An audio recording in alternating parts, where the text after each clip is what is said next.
Once again, thank you for joining us on this, our very last presentation in our Let's Talk About Energy series. And tonight we'll be talking about Maine's future.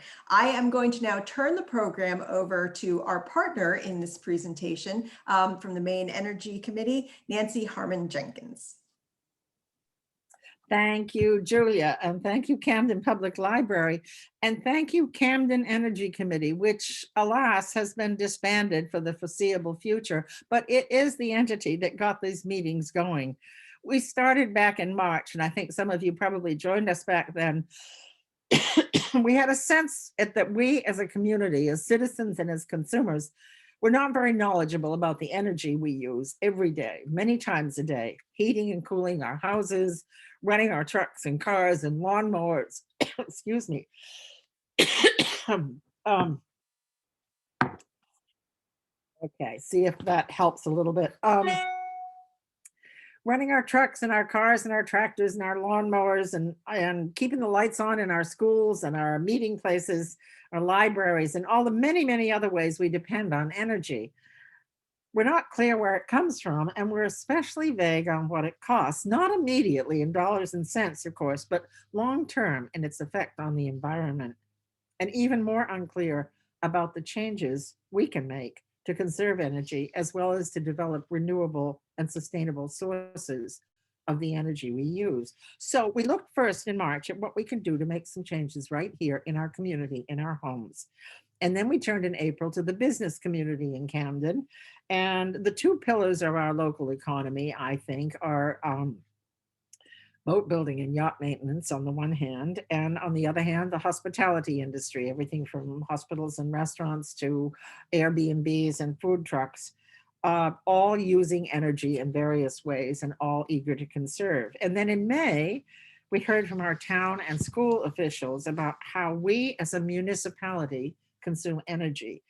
And that is, as it turned out, a lot of energy. But we were glad to hear of extensive efforts being made by the town as well as by the school district at all levels to achieve a more sustainable profile. That goes everything from the use of electronic vehicles for the police and fire department to getting more sustainable energy at the Snow Bowl, for instance. So that brings us all to tonight and our final discussion. And here we're moving up to the state level with some important contributions from state officials and the NGO sector. Maine's motto, I'm sure I don't have to tell you, is Dirigo, I lead. As Maine goes, we used to say, so goes the nation. And I hope we're in a position now to lead this nation to a more promising future as we come to grips with the climate problem. That might sound a little bit like a high school graduation, but it's the season for it, so there. So to begin this evening, we'll hear from Hannah Pingree, who's the head of the Governor's Office of Policy Innovation and co-chair of the Maine Climate Council, which published in December a detailed report on Maine's climate future. After Hannah, it'll be the turn of Vicki Doudera, who's the representative to legislature for Camden, Rockport, and Islesboro, and also a member of the legislature's very important Environment and Natural Resources Committee. Next up will be Kathleen Meil, who heads the Clean Energy for All campaign of Maine Conservation Voters, spearheading efforts to combat climate change. And finally, Michael Stoddard, who's the executive director of Efficiency Maine, very hard to pronounce that, which is a quasi-state agency, but it's also an independent trust that works to promote energy efficiency, alternative resources, and carbon savings throughout our state. So Hannah, will you tell us about the Maine Climate Council and your work? Thank you. Sure. Well, thank you, Camden Public Library, Julia and Nancy, for having us here tonight. I am going to share my screen and walk you through some slides, and I really want to give you the big picture of the governor's vision on climate issues, some of the work that's been happening at the state level. And as Nancy just said, Maine published our first climate action plan in quite a few years called Maine Won't Wait. So I'm going to walk you through some of those suggestions. Representative Doudera is in the legislature right now voting. They passed a couple of good bills today, and I'm sure she can give us some highlights. And a lot of the heavy lifting of the plan is now before the Maine legislature. I will say that Michael Stoddard and Kathleen were the co-chairs of the Building, Housing, and Infrastructure Committee of the Maine Climate Council. So they will get deeper into all of the work now that we have this plan that needs to be done by the people of Maine to bring down our emissions and prepare our state for the impacts of climate. So I'm going to give you the big picture. Hopefully it will, my screen will share. You can see that. Shake your head, Nancy, if you can see it. Yes, it's coming up. Okay, good. And I'm going to start my slideshow from the beginning. So I'm going to step back a little bit, but most of the big picture I'm going to talk about is Maine Won't Wait, our 4-year plan for climate action. So just a couple of the highlights. Since the governor took office in early 2019, she has made tackling climate change one of her top issues. I'll talk mostly tonight about the Maine Climate Council and the goals of the council and some of the plans we now are putting into place. But I'll say there are a number of other actions that have already happened prior to the Climate Council. Hopefully you all know this, but Maine passed a law just a couple of years ago requiring that 80% of the energy on our electricity grid be renewable by 2030. That is one of the most aggressive renewable energy portfolio standards in the country. And it really means as we transition to heat pumps, electrify our homes and our vehicles, we are running on an increasingly clean grid. So that is good news. Michael will tell you more about it, but we passed a law to encourage 100,000 new heat pumps to be installed in the state of Maine, including support for low-income Mainers. We are using funds we're receiving from the VW emissions cheating settlement to install electric vehicle charging infrastructure around the state. We joined the U.S. Climate Alliance, now a coalition of 25 states who are committed to reducing our emissions. The U.S. Climate Alliance started when President Trump withdrew the U.S. from the Paris Climate Accords, and a variety of other actions the governor has taken to pull the state out of an offshore drilling coalition, attempt to encourage offshore wind development in the state of Maine, and take other actions to reduce our emissions. So tonight I'm going to mostly talk about the actions from the Maine Climate Council. This was a bill passed in 2019, and I will say I think Maine should be proud that it was an overwhelmingly bipartisan bill sponsored by a Republican senator and really receiving overwhelming support from people on both sides of the aisle. So what are the Climate Council's goals? One, to reduce our emissions by 45% by 2030 and at least 80% by 2050. This is at least what the scientists tell us needs to be done to attempt to slow the pace of global warming. The governor also signed an executive order that will require the state to achieve carbon neutrality by 2045. So that means that we are sequestering as much carbon or more carbon than we are emitting by that year. And also there's lots, I think, as people, especially in Camden, know, lots to be done to ensure that our people, our communities, our economy is resilient and prepared for the impacts of climate change. So to try to start to plan for all this work, we delivered the first 4-year climate action plan just this past December 2020. So I think it's helpful to just see the big picture of where our emissions come from. So 54% of our emissions come from the transportation sector. So that's why you'll see in this climate plan, we are incredibly focused on how to reduce emissions in transportation. The next 30% come from our buildings, 19% from our homes, from both heating and electricity, and 11% from our commercial buildings. 9% comes from industry, so that's actually a fairly low percentage compared to other states. And even lower is our electricity sector. Just 7% of our emissions come from electricity at this point. So where are we on the trajectory to 45%? As of the DEP, the Department of Environmental Protection's last report, we were about 17.5% below our 1990 baseline. So we still have a ways to go, but I think the good news is Maine, compared to many other states, is reducing our emissions, and we are seeing them continue to go down. So to continue to make progress to reduce our emissions and prepare our state, we passed a bill to create the Maine Climate Council. It's a 39-member group, including Michael Stoddard, of scientists, industry leaders, bipartisan local and state officials, as well as other experts, a youth member, a tribal member, lots of other folks came together to create this plan. So there's a 39-member council, and then there were 6 working groups with over 200 Maine people involved. You can see some of those groups. There was a transportation working group, building infrastructure and housing, energy, community resilience, coastal and marine, and natural and working lands. So each of these groups really spent months thinking, okay, how do we make progress and try to meet the goals of reducing our emissions and preparing our state for climate change. I will say that we started with the science. I think the governor believes very strongly in listening to scientists and data. That was definitely her mantra during this most recent pandemic. And so we were informed throughout the process by the scientific and technical subcommittee.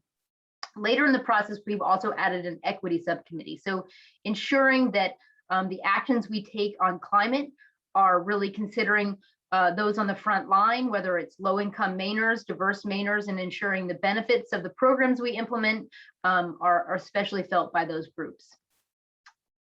So the 4 major goals of the Maine Climate Action Plan: 1, to reduce our emissions; 2, to make Maine more resilient to the impacts of climate change; 3, to foster economic opportunity and prosperity.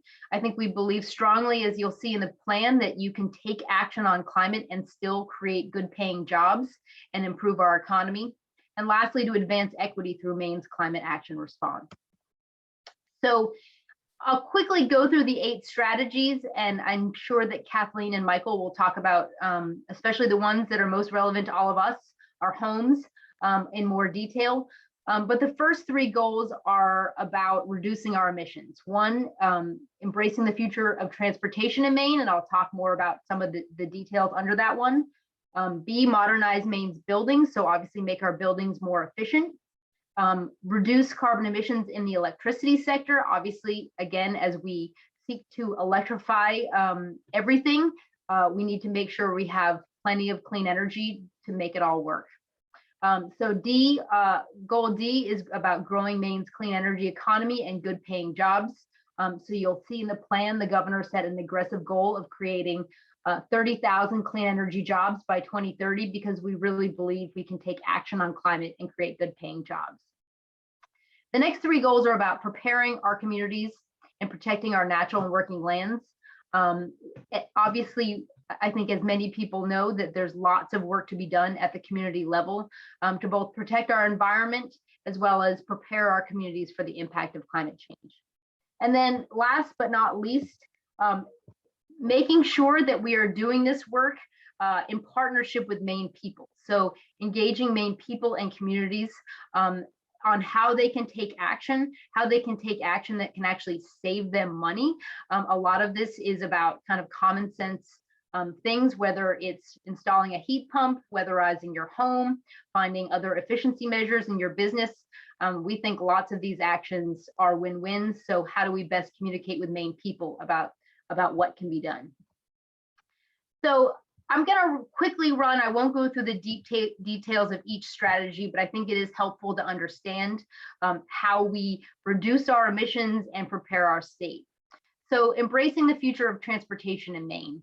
The first thing, and I'm sure you've heard a lot about it, our new president is really big on this, but accelerate Maine's transition to electric vehicles. We've heard lots of good news about the major automakers moving to electric vehicles, and we are doing everything we can. You'll hear especially from Michael Stoddard about how we prepare our state through both charging infrastructure, through incentives, and through specific focus on ensuring that electric vehicles are accessible for all Maine people.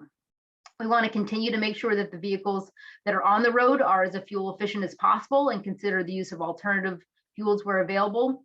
And lastly, reduce vehicle miles traveled. A very technical sounding term, but how do we support Maine people to drive less? We are a large rural state where people drive a lot. So whether it's increased transportation, shared transportation options, transit options, whether it's more high-speed internet access so people can work from home, can go to school and do telemedicine at home. And then how do we also improve our land use planning so that people don't have to travel as far? So affordable housing near where people work and go to school. So lots to be done, especially in our large rural state, to help people reduce the amount they have to drive.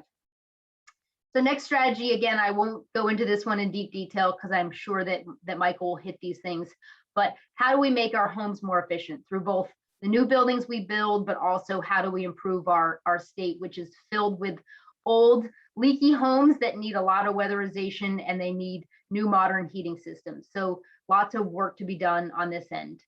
We also believe for new buildings that we can advance the design and promotion of climate-friendly building products.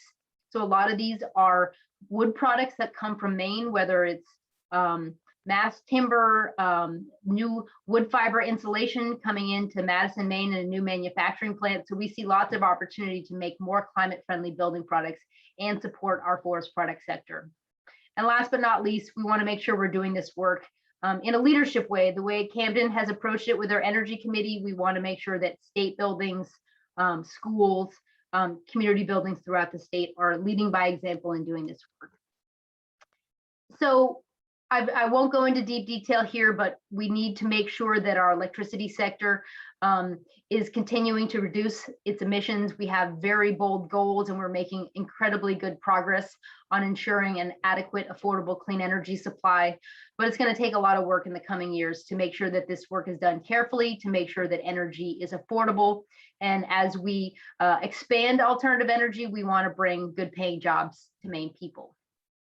So this is a pretty detailed chart, and I won't go into all the details, but to hit Maine's emission reduction goals, we have a long ways to go. We have a lot of work to do. So we need to reduce our emissions by the percentages in law. We modeled out that we need nearly more than 40,000 EVs, electric vehicles, on the road by 2025, and more than 200,000 by 2030. So this is a lot of work to do, but again, we see many new models coming on the road in the coming years. But I think for everyone out there, you can play a part in this.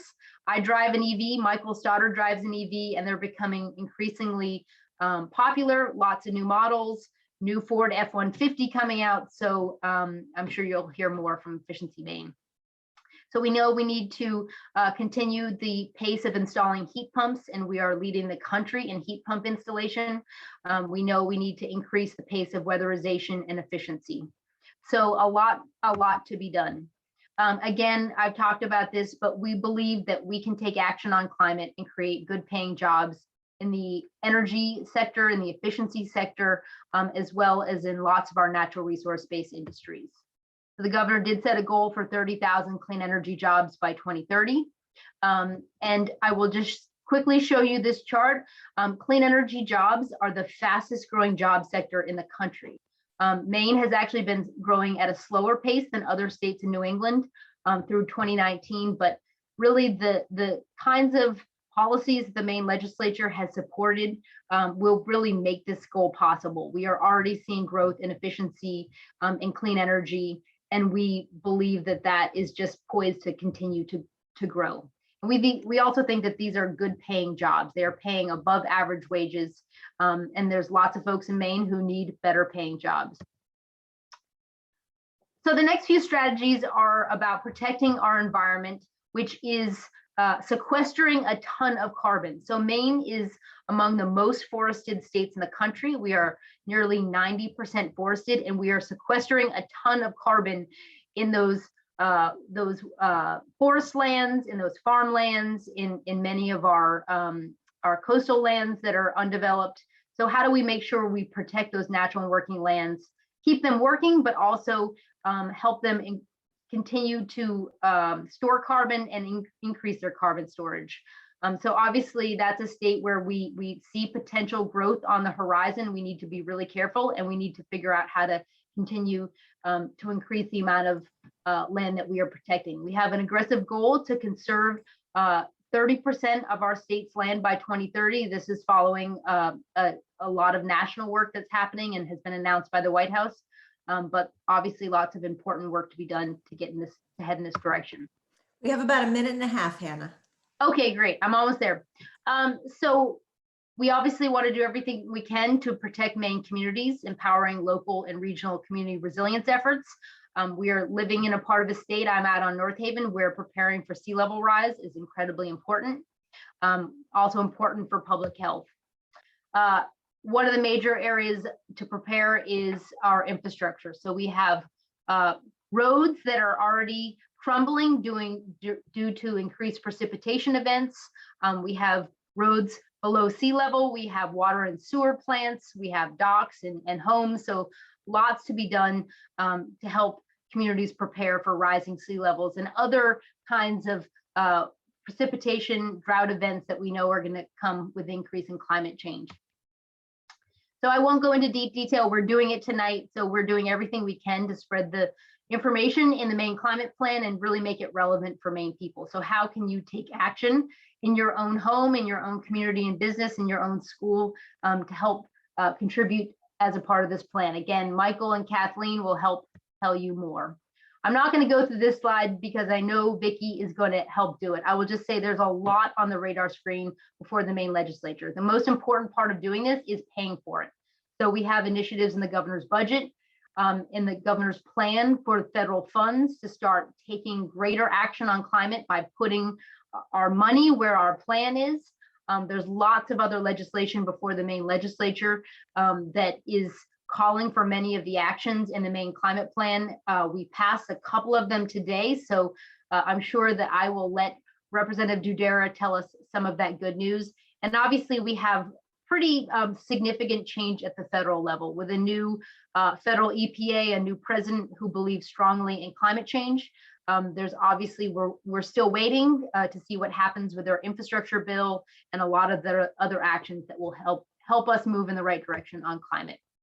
So I'll just say, we highly encourage you to check out the plan. It's at climatecouncil.maine.gov.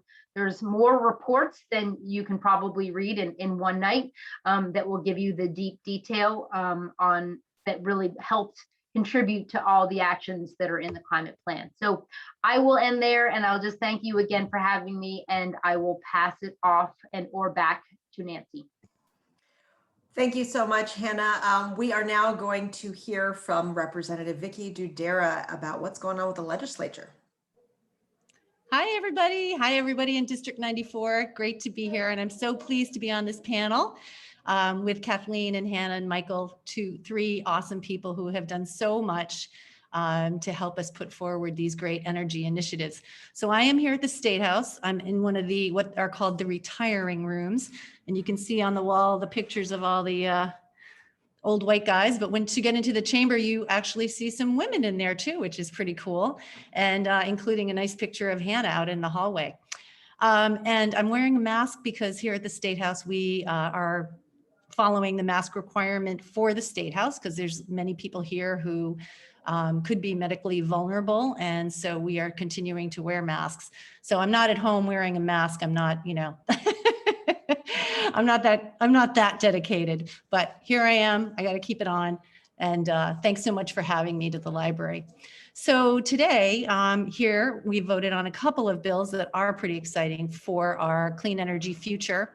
One was LD 340. Bill sponsored by Senator Linda Sanborn. It's called a CPACE bill. And we enacted that in the House today. It makes it easier for commercial businesses to put solar panels on leased properties. So even if you don't own your building that your business is in, you can reduce your carbon footprint by accessing these commercially available funds. So it's been tried in other states. It's something that we looked at doing 2 years ago when I was on the Energy, Utilities and Technology Committee. We got kind of stopped in our tracks because of COVID, but it was taken up again this year, and that is something that we just voted on today. So that's very exciting. Another bill we passed is LD 815, which is Senator Chloe Maximum's act to support school decarbonization. And that will help Efficiency Maine Trust, which Michael heads up, to provide technical and financial support for kindergarten through 12 schools to become carbon neutral. So that's really good news that those two things were on our schedule for today. And of course, there'll be more coming next week. We'll be meeting all next week and voting on things. And then 3 days into the week following that, we've got a lot of work to do. I want to talk about some other bills that are coming up that are going to help us, meet the goals that Hannah told you about for the Climate Council's goals. And the first one I'm going to tell you about is Representative Ziegler's bill. It's called LD 1659. Representative Ziegler, as you know, represents Lincolnville and Montville and a whole bunch of Waldo County towns. And it's called an act to create the Maine Clean Energy and Sustainability Accelerator. And this is also known as a green bank model. And many other states have these. They help states and countries that have them too to reach their climate goals by scaling up and deploying low carbon investment while building financial capacity to crowd in the private sector in critical markets. So this is going to be called the Maine Clean Energy and Sustainability Accelerator. It can really help us ramp up and support the development of our clean energy and sustainability projects and the infrastructure that they need. So that's very exciting. Let's see if I can tell you what else I can tell you about that. Let's see. It will require at least 20% of all investments to go to frontline, low income, and climate impacted communities. Low income Mainers spend a larger proportional amount on their energy needs. And so this too often energy efficient upgrades or new projects are out of reach. So let's see. Next, we've got a bill that I have called LD 1682. Kathleen helped quite a bit with this bill. This is a bill that came out of the Energy Environmental Priorities Coalition, and I was really happy to work with them, including the Acadia Center, which is located right in nearby Rockport. It's called an act to require consideration of climate impacts by the Public Utilities Commission and to incorporate energy considerations in decision-making by state agencies. So let me tell you why this is important. The Public Utilities Commission, the PUC, regulates electric, natural gas, telecommunications, and water utilities here in Maine, ensuring that Maine consumers enjoy safe, adequate, and reliable services at rates that are just and reasonable.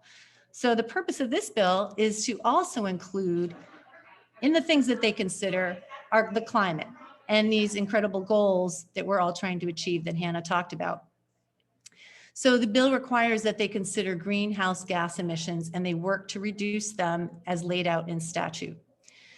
So originally, when we first drafted the bill, we asked the PUC to also help mitigate disproportionate energy burdens on environmental justice populations, frontline communities, and utility customers who are underserved by their utilities.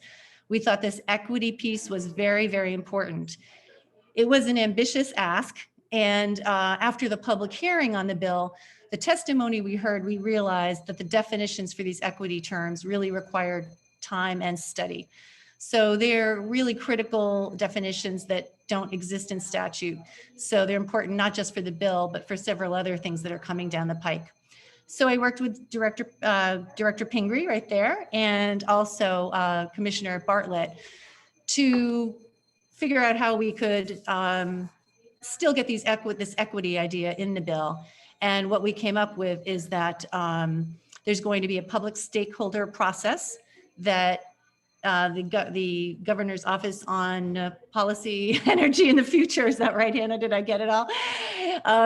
Is going to head up a process whereby the stakeholders will define the key terms and how they will play out for equity.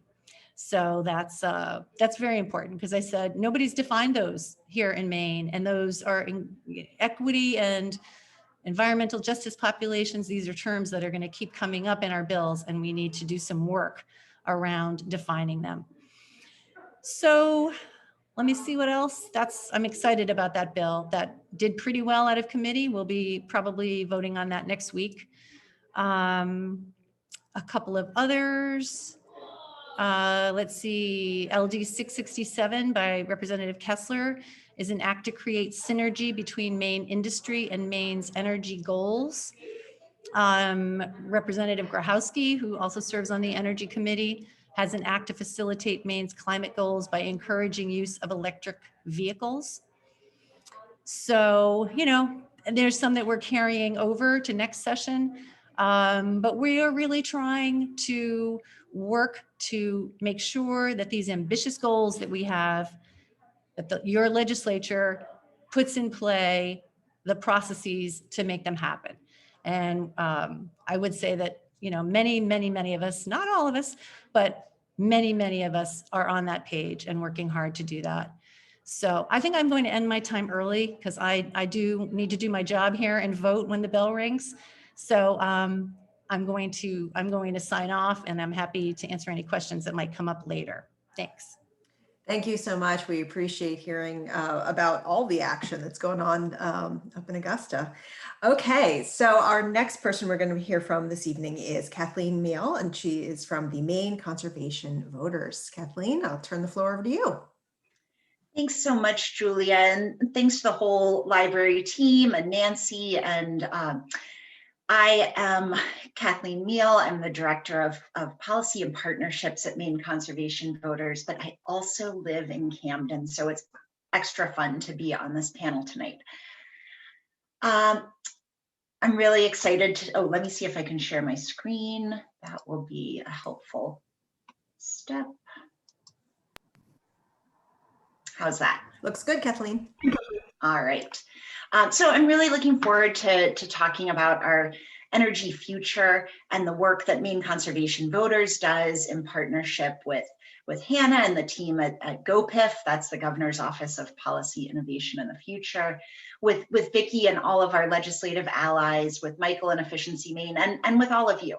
But first, let me tell you a little bit about our family of organizations, which includes a 501c3, a 501c4, and a political action committee. And the reason we have all of those under the Maine Conservation banner is because we really do need all the tools that we can use to protect Maine's environment and our democracy.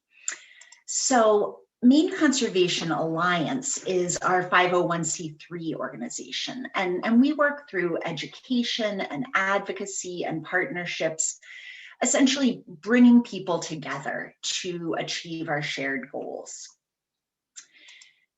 At MCV, which is our 501c4 organization, we do that work through accountability, through lobbying, and through elections. So some of you might be familiar with the annual scorecard that we put out for the legislature, where we choose a handful of representative bills that really made a difference on Maine's environment for the year, and then let folks know how your lawmakers scored. Lobbying, this is a great picture, and I know, Vicki, it's so great to see you back at the State House. We've been in this remote legislative world, which is not nearly as much fun, but when we can be at the State House, we are. And then we endorse candidates. Vicki was absolutely one of our endorsees the last couple of goes around, and so we work on voting rights and healthy democracy as well.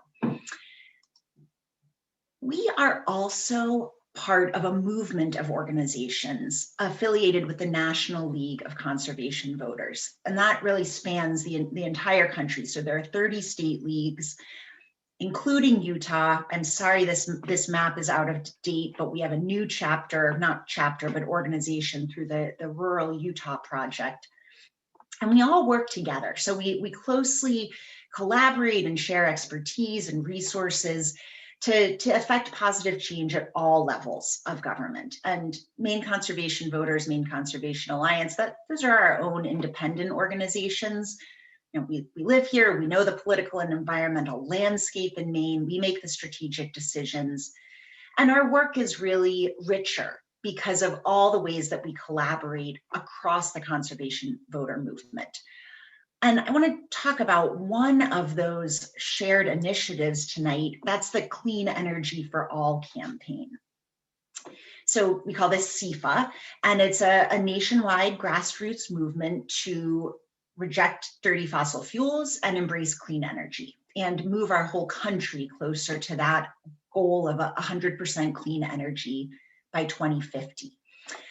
I have, oh, you know what, Julia, I forgot to check that box. So hang on, I'm going to stop sharing my screen for a second. And then I'm going to start again because I have a video to share with you all. It's just a quick clip. that introduces the CEFA campaign. So here we go. Right now, today, we face a watershed moment. Watershed moment in the climate fight. We know that we have just 1 decade left. Just 1 decade left. To reverse course. Or face a catastrophic consequence. Consecuencias catastróficas. Catastrophic consequences of climate change. In Nevada, our state is on fire and getting hotter. In Washington state, communities are being threatened by forest fires. In South Carolina, we're seeing hurricane after hurricane, catastrophic flooding. Contaminación de aire. Extreme drought. Less snow, more fires, and no time to wait. Despite all this, Donald Trump and Mitch McConnell have done worse than nothing. They've obstructed clean energy progress and climate action. So in the midterm elections, we took charge. Tuvimos acción. We organized our communities. We mobilized voters. We elected over 600 leaders up and down the ballot who made our commitment to reach 100% clean energy for all. I believe that we have the opportunity to put our state on a path to 100% clean energy. We're going to produce 50% of our energy from renewable sources by 2030 and set the course for 80% 10 years after that. With these new state and local leaders in office, we are advocating for clean energy policies. And lawmakers are staying true to their word. Together, juntos, we have created more clean energy progress than anyone thought was possible. In South Carolina, we passed the most comprehensive clean energy policy in our state's history. Nevada, pasamos una propuesta de ley que ayudaría a electrificar los camiones escolares. In Maine, we are working side by side with our new governor to pass a major climate initiative. The strongest 100% clean electricity bill in the nation. 50% renewable energy is now law. 100% clean energy by 2045. On a path to a zero carbon future. Yes, elections have consequences. Our work has consequences. Today, 1 in 5 people live in a place that is committed to 100% clean energy. We have people. We have momentum. We are on the right side of history on science. We can end the climate crisis. We can achieve pollution-free communities. As the conservation voter movement, we will achieve clean energy for all. Clean energy for all. For all. Clean energy for all. Clean energy for all is worth fighting for.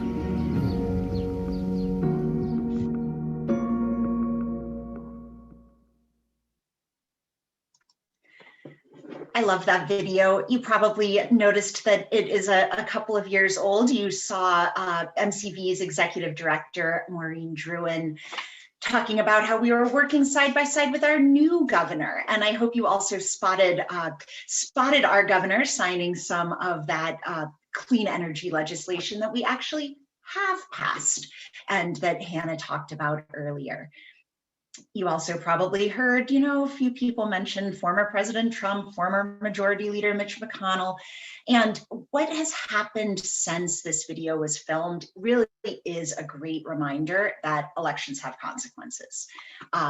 In Maine, we have passed that ambitious climate legislation, and this photo here is Governor Meil signing some of that into law. You can see Hannah there too.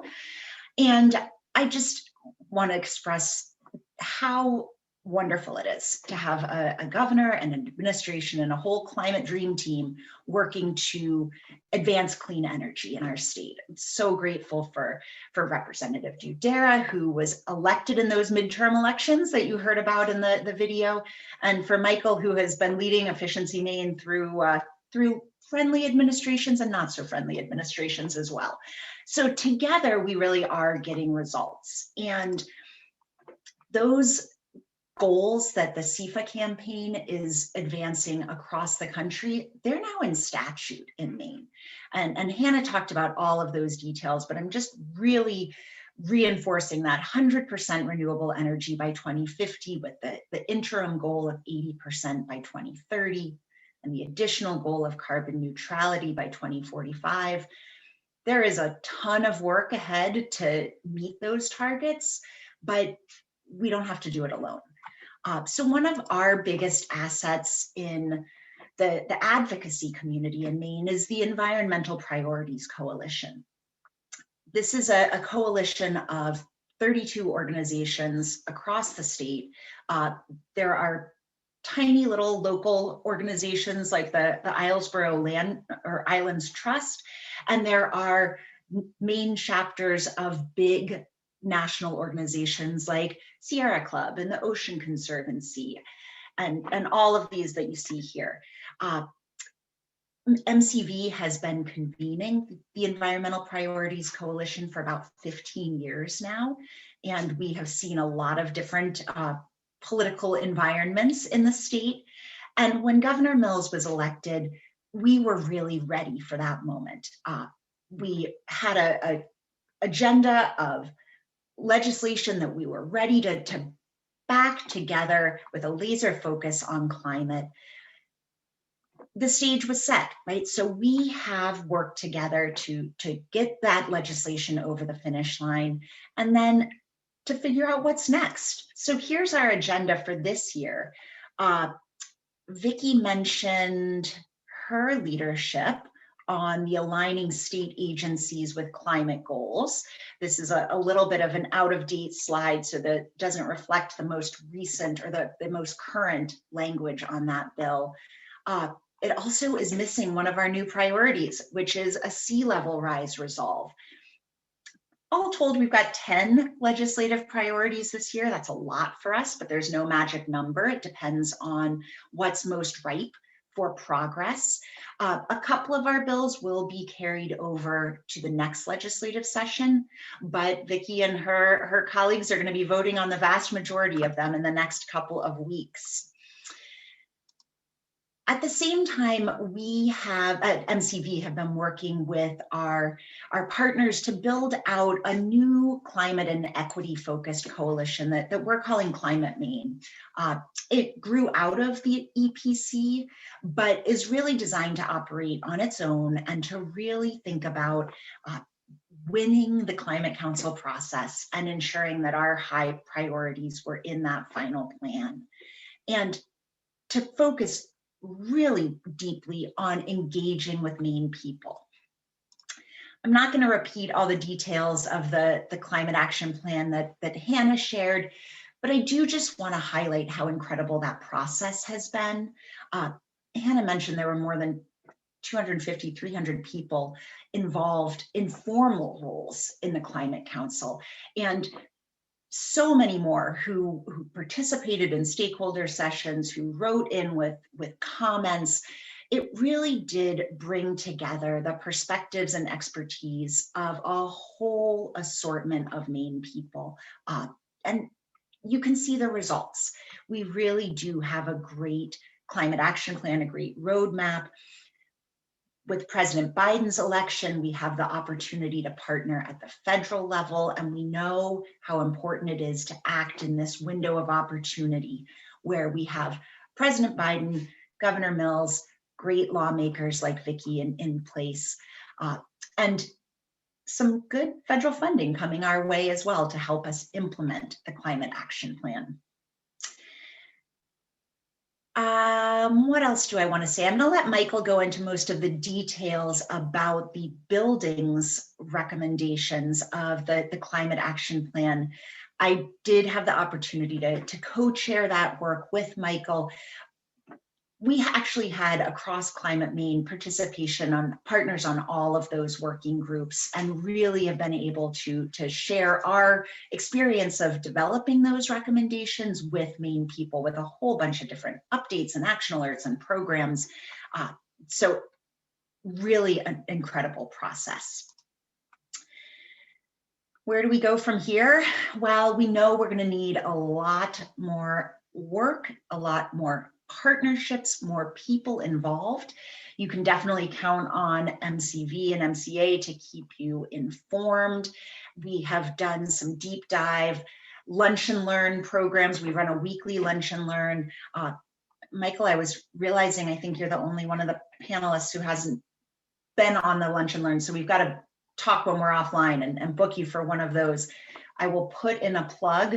Tomorrow's program is a conversation with Hannah Pingree, our Congresswoman. So I'll drop that link in the chat and hope you guys can all join us. And really just looking forward to continuing to do this work together. I will leave it there. Thank you so much, Thank Kathleen. you. We appreciate that.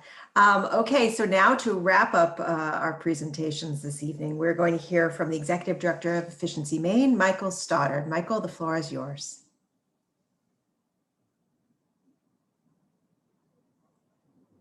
Oh, where are you, Michael? Let's see. You got to unmute. All right, I figured that out. There we go. And how are we doing for our screen? We got Looks it? great. Perfect. All right, wonderful.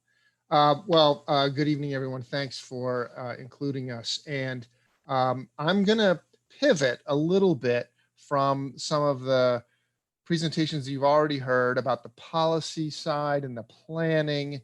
And one of the things we're privileged to do at Efficiency Maine is the implementation. We take those policies and those program ideas and we try to put them into action.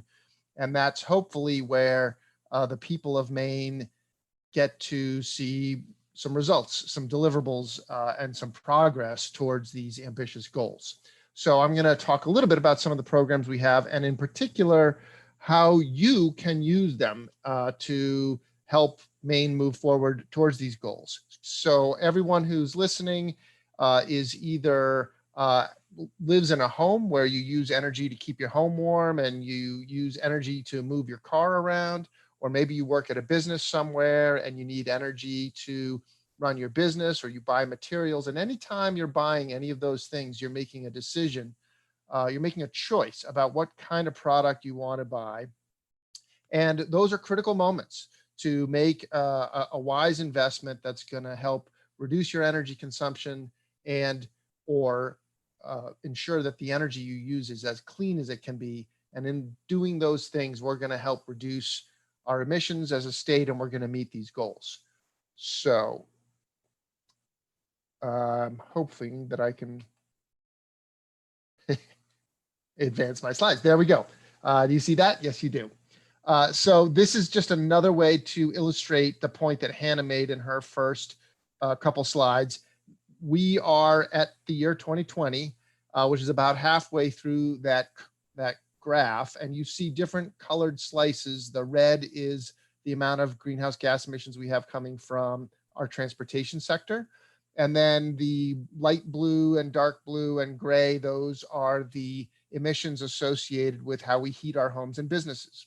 And as you can see, we're about 2/3 of the way up that chart, and we need to get down 80% below where we were in 1990 by the year 2050. So that's a way to visually represent the path that we have to get on. And really what it means is we've got to shrink the amount of energy that we use to drive around and to heat our homes and businesses. And also we have to switch to kinds of energy that are cleaner. And luckily, there's been some really impressive advances in technology in the last decade or so that are going to help us get there. So let's talk about that.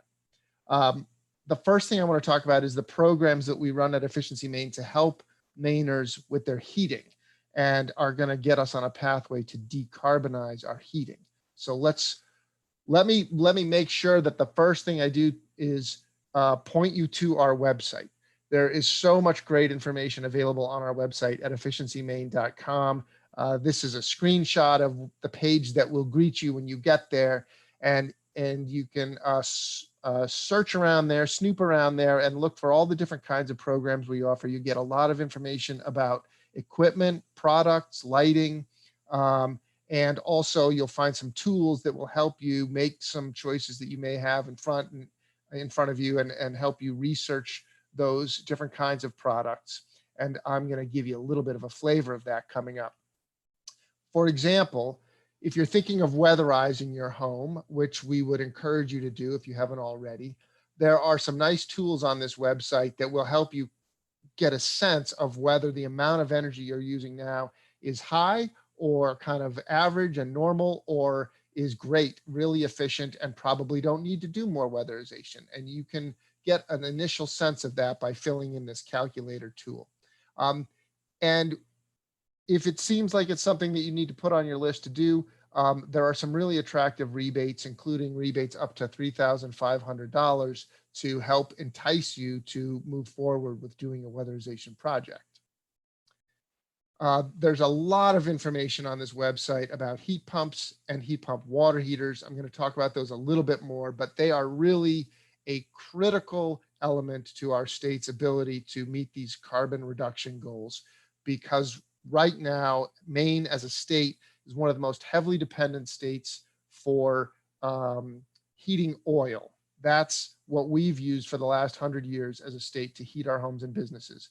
And it's got quite a high carbon profile associated with it. So if we can move from heating oil to something cleaner, it's going to be very helpful. And heat pumps run on electricity. And you heard Hannah and Kathleen both talk about how our electric grid is getting cleaner and cleaner. They're exquisitely efficient. And the combination of those things means that you can heat your home and you can heat your hot water at a very, very low carbon impact. There's tons of great educational material here on, if you do buy a heat pump, how can you get the best performance out of that heat pump? There are videos, so it's really user-friendly, and lots of case studies that I think will give you a sense of how effective these products can be. And if you're in the market for a new heating system, I really encourage you to check this out. Of course, if you're like me, the hardest part in the whole process isn't choosing what it is you want, it's getting a contractor to come to your house to put it in. And I always find that very intimidating. So we built a tool on our website to locate a contractor near you. And all you got to do is choose the kind of service you're looking for. So if you squint your eyes, you might be able to see that this one is set on heat pumps, but they give you a whole bunch of options. And then you put in your zip code and it will sort all the businesses that are within a certain radius of the zip code you put in who provide that service. So I strongly recommend you check that out. And there are links to all of their web pages, or all of their contact information is there, and that will help you get started. And it's a great idea to try to get more than one, preferably 2 or 3, so you can get some quotes and get some a little competition going there, so you can get a good deal on the project cost. Why are we so excited about heat pumps? This graph tells the story. On the left side, you see that the first 2 bars, the blue and the orange, represent existing oil boilers and brand new high efficiency oil boilers. That's how much greenhouse gases they emit for a unit of energy. By comparison, the gray bar, which is about 60% less than those other ones, is what your emissions would be today if you heated your home with heat pumps. So for every BTU or gallon of oil that you switch from oil to a heat pump, you're going to be saving 60% of greenhouse gas emissions. And that is absolutely essential to meeting our goals for 2030 and 2050 in terms of greenhouse gas reductions. So on the right graph, what you see is a bunch of different modeling that was done through the process that Hannah co-led and Kathleen and I participated in last summer and fall. And we have to get down to 80% reductions. Well, what you see on these different scenarios, these different colored lines, is in fact an 80% reduction. So by switching to between 2/3 and 95% of all of our heating in Maine, we could get on those curves that show an 80% reduction. And in fact, that's what we're going to do. So we're at the early stages of that, and it's terrific that we've been able to get more than 60,000 heat pumps sold in this state. But we have to probably multiply that by 10 over the next 10 years or so. So lots to do. But if you're thinking about buying a new heating system, please make sure you take a good hard look at heat pumps. These are the rebates that we have available. I won't go through them. They have very, very high energy efficiency standard requirements, which means they're going to work well for you even when it's really, really cold outside. And we have rebates between $400 and $800 for one set, and between $200 and $400 for the slightly less efficient models. We also have special rebates set up for low and moderate income households. And if you know folks who are in the low or moderate income range, you should encourage them to check into this, because a $2,000 rebate can really take a big bite out of the project cost and will end up saving them money for year after year. It's also the case that we have a pretty attractive loan program, and all the information about this is on our website. So people who can't afford the entire project out of their savings, which is many of us, should know that there are very easy to get loans available to help finance the balance of the project cost. I'm going to skip over this slide other than to say that whatever it is that we offer for residential customers, we also offer for non-residential customers. So we have a special heat pump program for businesses and one that also targets small businesses. And the rebates for that are very generous, in fact. So that's kind of the story on heating. I should have given a little more attention to water heating. If you have an electric water heater in your basement, you should really consider getting one of these new heat pump water heaters. Maine is #1 in the country for installing heat pump water heaters. They will use about half as much energy as your old water heater. But now let's talk about transportation. I just want to end with transportation. You've heard other folks talk about how important it is that we start to tackle the greenhouse gas emissions from the gas and the diesel fuel that we burn to move our vehicles around this state. And here's another one of those modeling graphs showing the different scenarios, the different options we might have to try and reduce our greenhouse gas emissions from transportation. If we can get 15 to 20% of the EVs by the next decade, 15 to 20% of the cars that are purchased, if we can get those to be electric vehicles by 2030, that will get us on the right pathway. By 2050, we need to be thinking about something that is close to 90% of all the cars and trucks on the road must be electric. So that's where we're going. We're going in that direction. But that will get us to these greenhouse gas reduction targets that we're shooting for, which is encouraging. And what's even more encouraging is that all the major manufacturers are now pivoting to electric vehicles. 3 or 4 years ago, there were very few choices. There were not very many models. You couldn't really get an SUV. You certainly couldn't get a pickup truck or a big van. They were mostly teeny little cars, which worked fine in suburbs and cities, but not so great on bumpy country roads, or if you need to go, if you need more space inside. That is changing rapidly. This is a picture of the new Ford Mustang that is an electric vehicle. And General Motors is saying that in the next 5 years, 30% of all the cars they put on the road will be electric vehicles. So there are going to be a lot more choices, and that's going to make it, I think, more accessible for most Mainers. It's also going to cause the prices of these cars to come down, and that's pretty critical because they definitely do cost more to purchase up front. They cost less to operate over the life of the vehicle. You pay much less on energy, and you have almost no maintenance costs. There's no spark plug, no oil, no muffler, all the things I used to spend money on every year to fix on my old car. It doesn't have any of those, so you're not going to have those maintenance costs. And the other thing that's coming along now are bigger vehicles. So we're going to be able to start seeing these penetrate into our commercial fleets, like you see in this picture here. And I think this next decade is just going to be an incredible transformation of our transportation fleet, which is exciting. We do have some rebates thanks to a bunch of policy decisions and some victories by our governor in some legal settlements. Some of that money came to us at Efficiency Maine, and we use it to give rebates to customers who want to buy these cars. We make a special provision for low-income Mainers where we will also allow eligibility for a used car. And it can be an all-electric vehicle called a BEV, a battery electric vehicle, or it can be a plug-in hybrid electric vehicle. So if anyone's worried that a battery-only car is not going to go far enough in your rural community, don't worry about it. Switch to a plug-in hybrid electric vehicle and you can drive all day and all night. But the rebates are all listed on our website. And again, I would encourage folks to check that out. The last piece of the puzzle is the charging stations. If you're going to drive electric vehicles, you may need to charge up while you're out driving around in the world.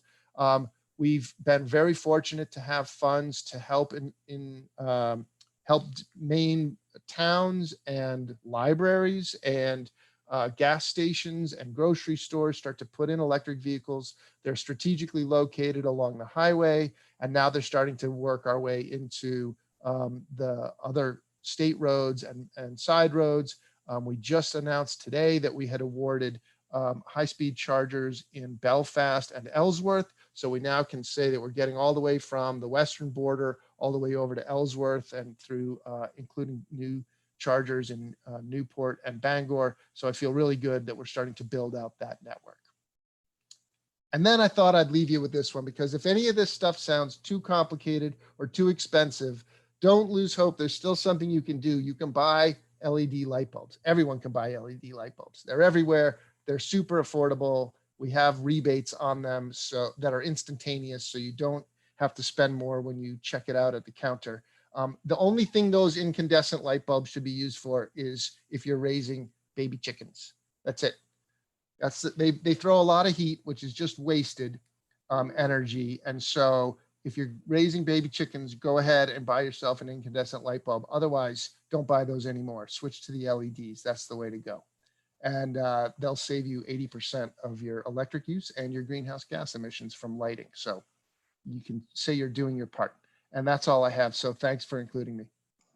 Thank you so much, Michael. And of course, you only have to run those baby chicken incandescent bulbs for, just a little time during the year. It's not all year long.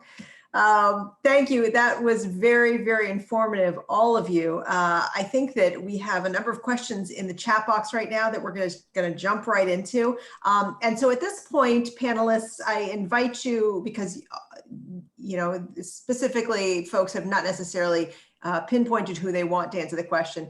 So if you do have an answer to the question, just go ahead and jump in and unmute yourself.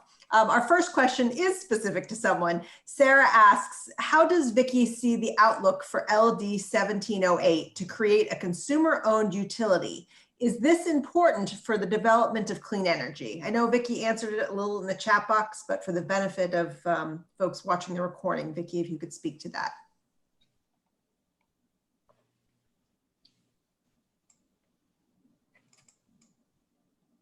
Trying to find Vicki here. I'm not sure she's here. She may have gone back to vote. There are a number of votes coming up. Okay, well, I'll jump down to her answer then, and I'll read that aloud because I bet that Nancy is right. So she says, Sarah, to answer your question about LD 1708, the COU bill, I'm heartened that the bill passed out of committee with bipartisan support. It is going to be a heavy lift, but I believe we have more support than we did in the 129th. So that's the answer that she provided in the chat box.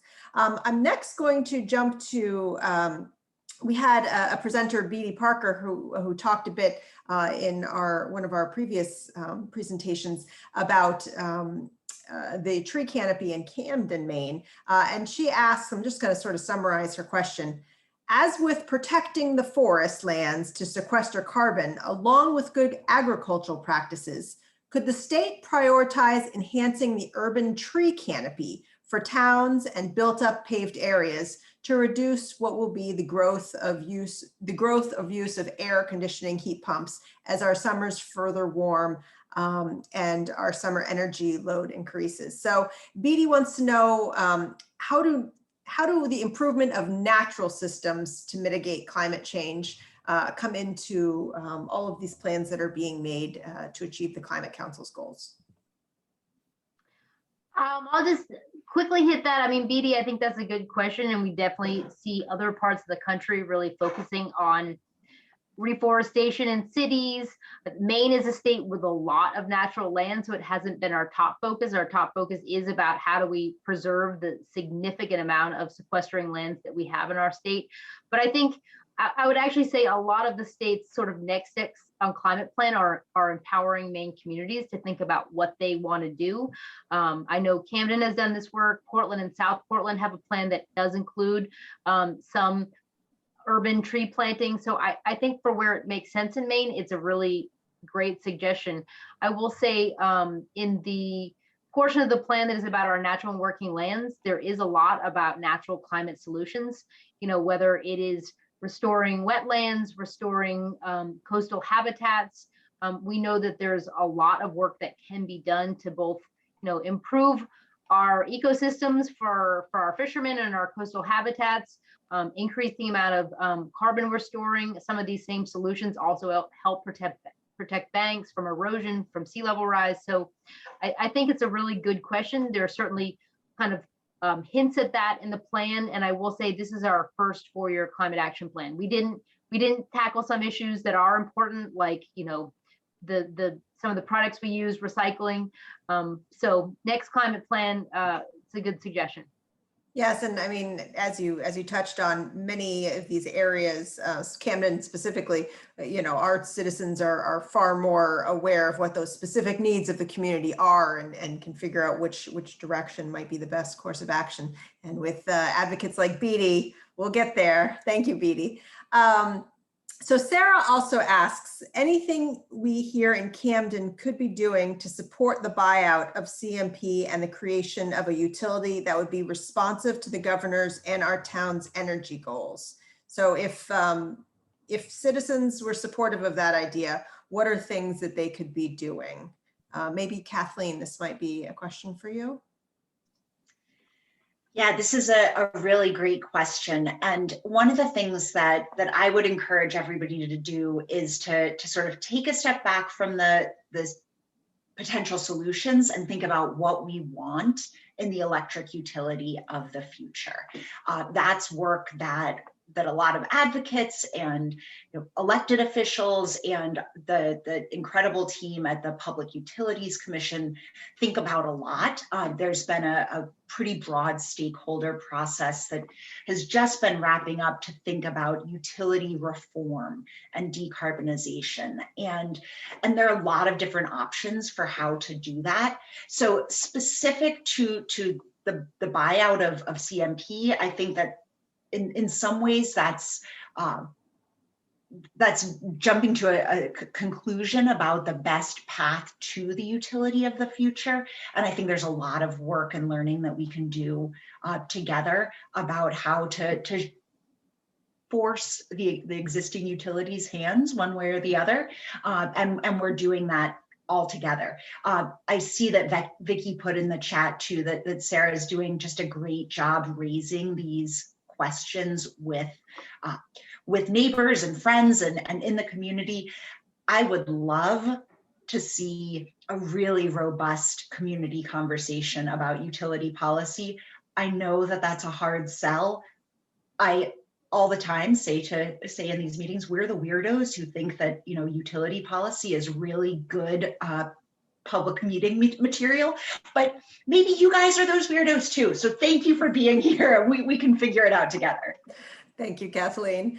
So Nancy has a very similar question to what I was going to ask. She says, one area I think needs to be addressed is what I call education for a clean economy, by which I mean high school and technical school programs specifically geared toward clean energy technologies. They probably already exist, but might need real boosts of money and enthusiasm. So to piggyback, my question was, how are the schools at the, again, technical school level, the high school level, and even the universities supporting these initiatives with the programs that they're offering folks in schools? Yeah, I think probably Michael and I could both hit this a little bit. I mean, I will say there's a lot of exciting work happening at our career and technical schools, as well as our high schools. We actually have a lot of youth in our state who've been rallying for more both climate education, but also STEM type information in schools so they can get into some of these clean energy careers. I think I'm sure I don't need to tell you how much, how sort of frustrated young people are with all of our, inability to act more quickly on climate action. So I think that's really exciting. I will say that there's a lot of exciting activity in this legislative session about investments in career and technical education, as well as our community colleges and university system. A lot of that is about new and emerging job sectors like, high performance manufacturing, like clean energy installations, like, the things that you need to do, whether it's plumbing and electrical, to really get the base to be ready for these kind of careers. We know we have a huge lack of people trained in these skills, and we need a lot more people trained to actually meet some of our goals in the climate action plan. So there are specific investments coming from some of the federal funds, $20 million going to our CTEs, $35 million going to our community colleges, and a lot of it is about these kind of targeted programs. There's also a lot more work being done by the Department of Education to help engage kids even at a younger level, because we know kids really do care about this stuff, and the earlier they start learning about the career pathways, what does it take to become a solar installer? What are the skills you need? The more likely they are to go into that field. So there's a lot of great work happening. I bet Michael can give you some more specific examples because we know there are some good programs, especially at the community college level. And a lot of it is just making sure that people know about it. We're continuing to support it, and we're continuing to convince legislators to keep making these kind of investments. Michael, did you want to jump in with any comments? I don't have a lot to add. Hannah covered most of it, and I think the funding is always a key piece of it, and we're fortunate that the governor's plan includes a significant prioritization of funding for exactly this kind of training and education. Sometimes Efficiency Maine works with the different institutions like the community colleges to encourage them to focus on a particular kind of technology. For the last few years, it's been heat pumps because everybody wanted to learn how to install those properly and how to maintain them. And so that's been a great partnership. But we can do that with whatever the need is. We had a conversation with Angus King, with Senator Angus King a few months back when he brought up this very same issue, speaking about climate change and how in Maine that's going to cause so many of our traditional industries to shift, and that this emphasis on making sure the education leg keeps up is hugely important. So yes, good to hear that those folks are getting looped into the conversation in these plans. Okay. Julia, can I just add to, I want to remind it, we are so lucky and so have done so much good work already in our community on this front. I have a high school student. I can tell you there's no way you can pull into Camden Hills and not think about the clean energy future, right? You see the solar on the roof, you see the wind turbine, and those sorts of lead by example projects really do, in addition to meeting the energy needs of the school, help plant those ideas for students about, oh, I know this is a real thing. I see it every single day. I can imagine my future in this field. That's a perfect point. I think that our kids are very lucky in that arena. Absolutely. Okay, so I want to mention Amanda's comment and question. I really appreciate that Efficiency Maine is allowed used EVs to qualify for rebates for low-income Mainers. Have you considered allowing all Mainers to receive rebates for used EVs? Used EVs are still expensive. Yeah, considered it and not doing it for the time being anyway. The first problem we have is we just don't have enough funds to go around.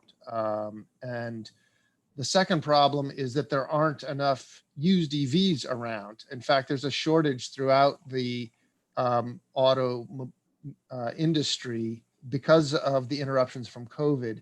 And so all the manufacturers have had a really tough time producing new vehicles. But our number one strategy at the moment is to try and transform the marketplace. And the way we're trying to do that is get the new EVs here. Once we can get them on the streets here, people drive them for a few years. If they are on a lease, which is usually a 2 or 3 year lease, when they're done with their lease, now we have a used EV in Maine. So people who think that they're in the used market more than the new market, hopefully they can be patient for a little while and start to get those ones that are coming off of leases, or people who are trading in their old one to upgrade to another one. But it's all been very challenging this past year because so many manufacturers have slowed way down on producing new cars. And there's a ton of demand for used vehicles of all kinds. So they're just very hard to find right now. It's a little frustrating. But we do feel we can at least concentrate on the low income sector with this approach and make it possible for them to participate as well. Well, thank you, Michael. And on a personal note, I really appreciate how easy and convenient Efficiency Maine makes receiving all of the rebates for all of these things. I've, utilized the rebates myself, and it's been a seamless process. And I know that's important to a lot of other folks too. So thank you for the good work that you do with that organization. So that is our last question, and we are wrapped up. I want to mention that we have recorded this program tonight. A lot of people can't always make these live. So if you know anyone who would appreciate watching it, you'll be able to find the recording on the Camden Public Library program's YouTube channel. And if you have any difficulty locating that, please email me. I also encourage you all to check out the other upcoming programs we have offered on librarycamden.org. We got a great calendar there. I'd like to thank all of our panelists tonight and all the panelists who showed up tonight from other programs that we've done in the past in this series. Thank you so much. These have been very important conversations. I think a lot of great points have been brought up, and most importantly, we're talking about it. And it sounds like all you here tonight, you're showing us that stuff's being done about it. So that's very hopeful. Once again, thank you everyone for joining us, and I hope you have a good rest of your night. Bye-bye. Thank you.